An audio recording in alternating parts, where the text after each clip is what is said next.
नमस्कार दोस्तों, मैं संजीत आज आपके सामने हाजिर हूं अपनी एक नई कविता लेकर कि बहु अगल नई नई बात गढ़दे देखे थे, फुकरेपन में सब कैसे मियड़दे देखे थे। और इस बुढ़ी की लाश न फूकण पर कौन पीछे लावगा, इस बात पाज मन दो भाई लड़दे देखे थे। दोस्तों, यह कविता है एक माँ की जिसकी लाश न फूकण तो उसके बेटे न हट जाए। न पहला हरियाणा में माँ बाप न भगवान माना कर दे, फिर आज के टेम में बोझ मानने लगे कि फलाना गांव में इज्जत का जमा झोला हो रहा था और दो भाइयों का आपस में रोड़ा हो रहा था। और रोड़ा इस बात का लोगों सुन के कलजा पाटा था, अपनी माँ की लाश न फूकण ताज कालू नाटा था। कालू और रमलू की इस बात पर लड़ाई थी कि सारे पीछे तू लावगा, माँ तेरे कमाई थी। और बहुआ का भी आपस में दिमाग चल था और सुन के एक बोल उनका भीतर लाल था। और गांव राम भी ओढ़े आज इकट्ठा हो रहा था, कोई स्वाद लेता तो कोई बीच में बाता न बो रहा था। और जो जिंदगी ने जीण खातिर उस गल बहुत लड़ी थी, उस बतेरी की लाश आज बीच आंगन में पड़ी थी। तो सुनो रे लोगों, जो चाड़ा कुकर होया था और किस तरह बतेरी ने जिंदगी का हाथ धोया था। जो बालक बतेरी ने सारी रात अपनी छाती पर सुआए थे, लोगा का दिहाड़ी जाजा गुठे लाला ब्याए थे, उन बालका ने सारा कर्जा मोड़ दिया और माँ होने का सारा गुरूर तोड़ दिया। रोड़ा बस छोटी सी बात न था लेके कि बुढ़ी गल्ला मैं न रहूं टपाइश न कि मैं देखे।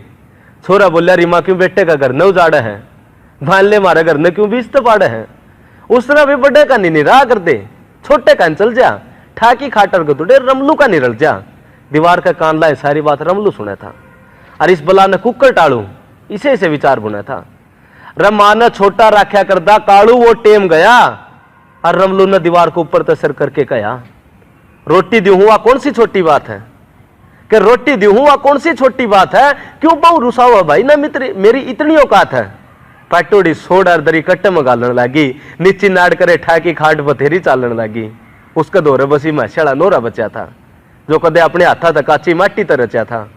झांदी अपनी मां ने देख के छोरे कुछ ना बोले और बहुआ ने भी मुड़ के कुआड़ ना खोले।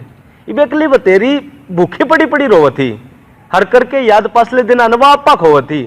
नुन कालू और रमलू ने गरम हलवा बना के खाया और बुढ़ी मां ने सूखी रोटी देने भी कोई ना आया।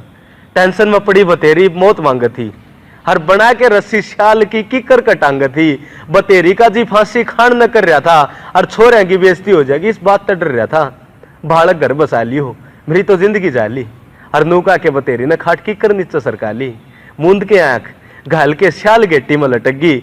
जी बाहर आ गई बतेरी की सांस कालजा में अटक गई और थोड़ी देर पाछे बेचारी हाथ पा मारन तो हट गई। जिन पूरी दुनिया देखी थी आज वो आंख डट गई, अगले पाछले सब बातें न भूल गई और बतेरी गाल के फांसी आराम तो झूल गई। इब तड़के सुरते की बहू न देख के किलकी मारी थी और बाज के पड़ोसिया नवा किकर पर ततारी थी। खाड़ू और रमलू आंख मल दिया थे और किसका के आग लागी रनू बतलाव थे। और अटाकी भीड़ जद माँ की लाश आंख्या देखी, हड़ भी उन दोनों ने दिखावा की रोटी सेकी। आंख्या का थूक लागी दोनों झूठे रोने लगे और मर मर दो हथड़ लुगा या जुआपा कोण लगे। और 2-3 घंटे पाछे तो माहौल जमा फिल्मी था। दोनों भाइयों का मुंह का एक एक बोल जुल्मी था, उनका मुंह तो छक्की काल नाचा और माँ की लाश फूकने पर रोड़ा माचा। कालू बोला, रमलू पिलसण तन न खाइए तो पीछे तू देवगा, लाकड़ फूकण खातर अपना खेत त लेवगा। रमलू का बिछो उठ गया और उसका सबर का बांध टूट गया। बोला, रा कालू माँ सारी उम्र तो तेरे कमाई थी और चूक के बाल जीड़ा करके दिहाड़ी तेरे ले आई थी। और के बात मार है तो माँ की टूम भी लकोई थी, जिन टोन खातर माँ सारा सबका शामी रोई थी। इतने में दौरा खड़ी भीड़ में फुसर फुसर चाल पड़ी और एम्बुलेंस का गला घर आ गई, गाड़ी आन खड़ी। उतर के 3-4 सिपाही आए थे और बतेरी की लाश देखने गला डॉक्टर ले आए थे। देख के पुलिस कुछ लोग पाछे डट गए और कुछ तमाशा देखने खातर ओढ़े डट गए। दरोगा बोला, ले चलो इस लाश का पोस्टमार्टम होगा और कुकर मरी क्या होया इस बात न टोगा। ये दोनों छोरा की आंखें के तोते उठ गए और घाम के टोले में तो कई लोग अपने घर का मुड़ गए। इब कालू और रमलू ने वेरा ने क्या सेटिंग करी थी, डॉक्टर और पुलिस तो बचन खातर शायद उनकी गोज भरी थी।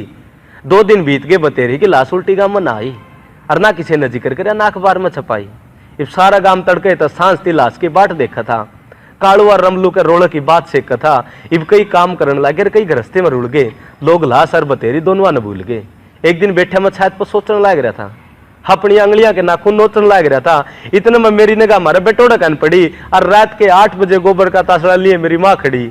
मैं भाज के गया, री माँ रात का टेम तू गोबर ठा रही है, ये लाकड़ पुली इकट्ठे करके इतना तंग पा रही है।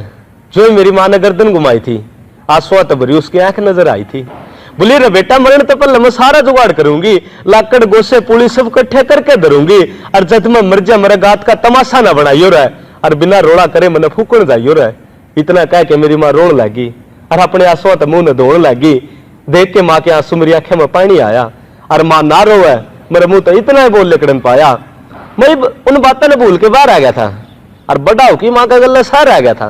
पर आज भी मेरे कई बताई बतेरी याद आ जाए। आंगन में पड़ी लाश और रोड़ा दिमाग में छा जाए। कई बार बैठा सोचूं कि गलती ताई बतेरी ना करी थी, क्यों छोड़े जाए में, और क्यों तकलीफ भरी थी। संजीत मांग मांग खा ले, सारा बुढ़ापा कल्ली सा जा, पर इसे से छोड़े तो अच्छा माँ बिन औलाद रह जा, रईसे से छोड़े तो अच्छा माँ बिन औलाद रह जा, रईसे से छोड़े तो अच्छा माँ बिन औलाद रह जा।